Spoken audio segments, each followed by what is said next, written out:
Hey guys, welcome back to the Sal Pitera channel. Now, if you watch our channel, you know about a week ago, we reported on the Norwegian Jade cruise ship. And the Norwegian Jade suffered some propulsion problems while in San Juan, Puerto Rico on their first port of call of a 10-day voyage just before Thanksgiving. Passengers widely reported all over the internet as well as to mainstream media that they were asked to leave the ship within a day and literally spend time sleeping on the floor at the convention center and at the airport while they waited for either a flight on their own, for which Norwegian would give them $650 for, or wait on charter flights that Norwegian chartered to fly people home, which took several days of people waiting around, sleeping on airport floors, really just doing everything but enjoying the Caribbean vacation that they had paid for. At the end of that video, I also gave my opinion on where I thought Norwegian went wrong. I even compared it to a hurricane cruise on Carnival that I took a few years back and how Carnival helped us with the situation. So, lots of people agreed with my story, lots of people didn't. And yesterday, I received this in the mail. And this is a report from somebody who claims that they were actually on the ship and that I could not have gotten the story any more wrong. So we're going to come right back right after this to read you this letter and see what you think.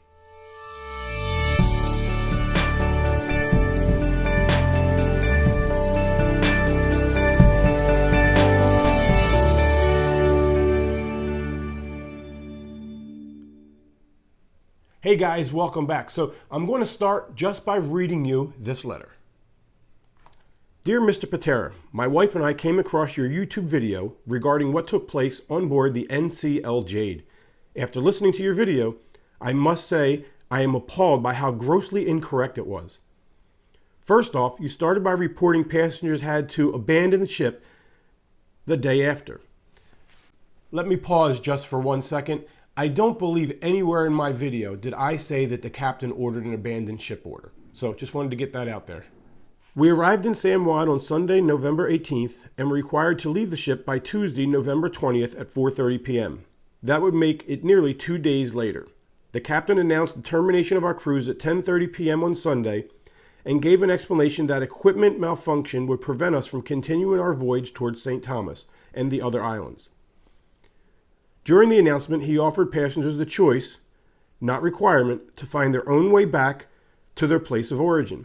He indicated a $650 reimbursement would be made available to those who choose to book their own flights. However, he also indicated that NCL would secure charters to bring everyone back to Miami at no cost to us. In addition, NCL pledged to refund 100% of our cruise, except what we spent on items we consumed and completed tours, plus give us a voucher of 100% of our next cruise towards a future cruise.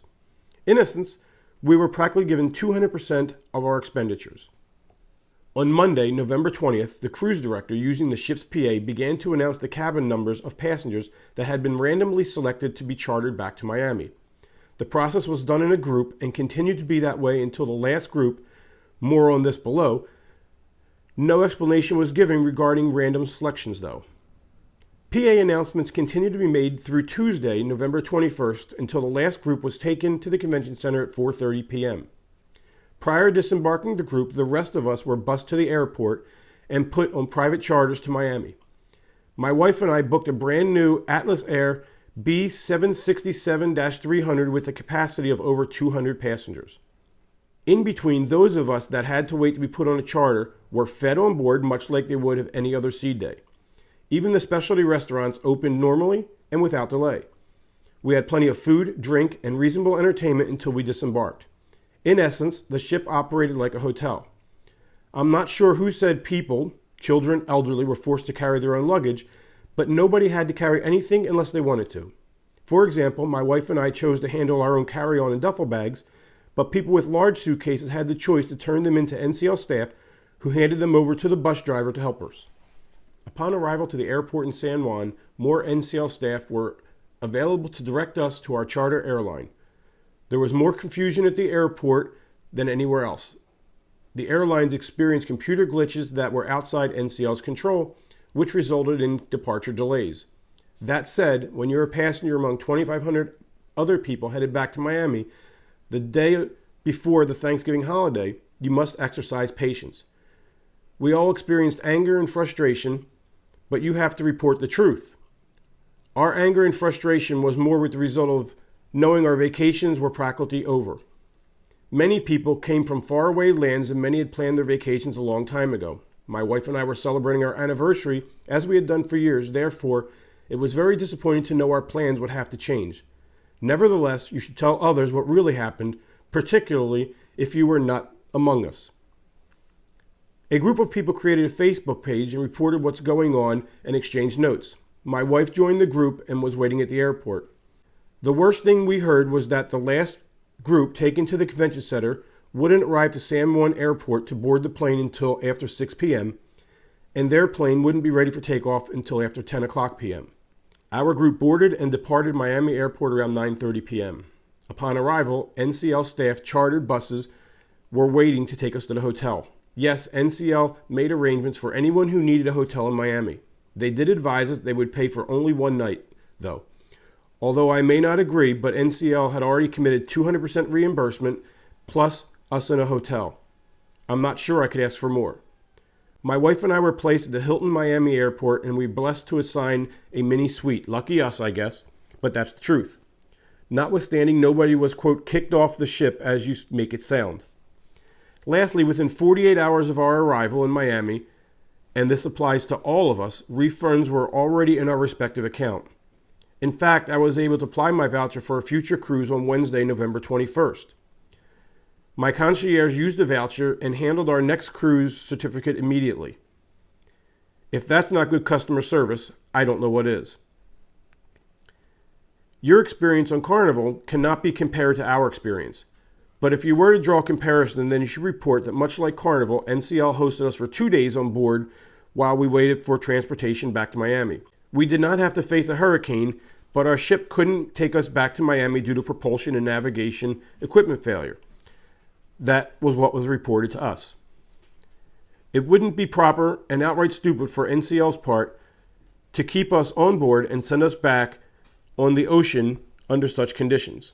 You might want to remember what happened to another Carnival cruise, as it was adrift for days and did not even have sanitation services. Our cabin was made every day. We had clean towels and a clean bed. TV worked much like any other day and food was fresh. To the end, I would appreciate if you would post the truth and let the rest of the world know what really happened. Sincerely, Horatio.